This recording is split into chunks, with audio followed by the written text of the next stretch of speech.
One thing I wanted to ask about is obviously you've spent time on television. You spend a lot of time on the indies. The British indies, will definitely talk more about how it's evolved later. But at that period, did you know they existed? When did you find out they existed? Because we talked to Dave Mastiff recently, and he Yeah. talked Okay. about the classic tribute shows, which, there's always a debate among, especially people who aren't from the UK, which is funny enough, and where there's debates like, were they trying to fool people? Were they just trying to be like, a tribute band? And, you know, I'm curious if you were aware of them at the time, or if you've heard much, or even if you went to one. Well, so when I was a kid, I remember walking, into town, and there's a newsagent's, it's a shop that sells newspapers, and they had a poster in the wall, and it was, and I ended up, obviously wrestling and being friends with all these guys years down the line. Well, there was a fake Matt Hardy, a fake Undertaker, fake Kane, and one of my friends, Dave, who actually was the fake Undertaker for the whole stint. I've been to his house. The guy lives in a mansion, right, from being the fake Undertaker. I mean, Wow.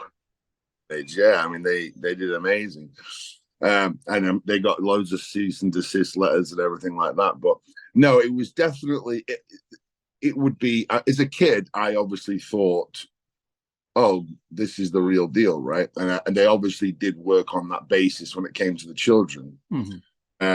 But as far as adults, if you were going, you'd know. But all the kids were just as excited. I mean, as far as they thought it was the real Undertaker, so there definitely was a level of that. And even when I broke in, once I finally started wrestling on, bigger and better shows, that's who I sort of started with, more or less, was a promoter that did a lot of the tribute shows. That every night there'd be a Sergeant Slaughter versus Undertaker. So, and then I would also pretend to be American myself. I'd come out waving an American flag, and everyone would boo me and hate me because I was the horrible American, even though I'm English, but they didn't know. I just didn't talk. So And now you live in the United States. It's funny how that works. I'm American as apple pie. I'm telling you, just the voice. That's it. That's the only English thing left in me.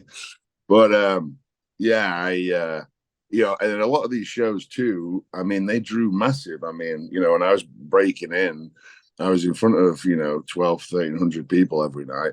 Which was kind of unheard of, even in today's times. So yeah, I did all those tribute shows, and but it was one of those things that as much as I was wrestling and as much as I was in front of a lot of people, it did help get your name out there. No one knew you existed. It's kind of its own separate entity. It's not like today where there's these indies that will pop up, and people know the wrestlers, or know the promotion, or there's a cult following or anything like that. It was very much a family friendly show, and for the kids. And like I said, besides getting reps, it didn't do anything to sort of build your stock in the job.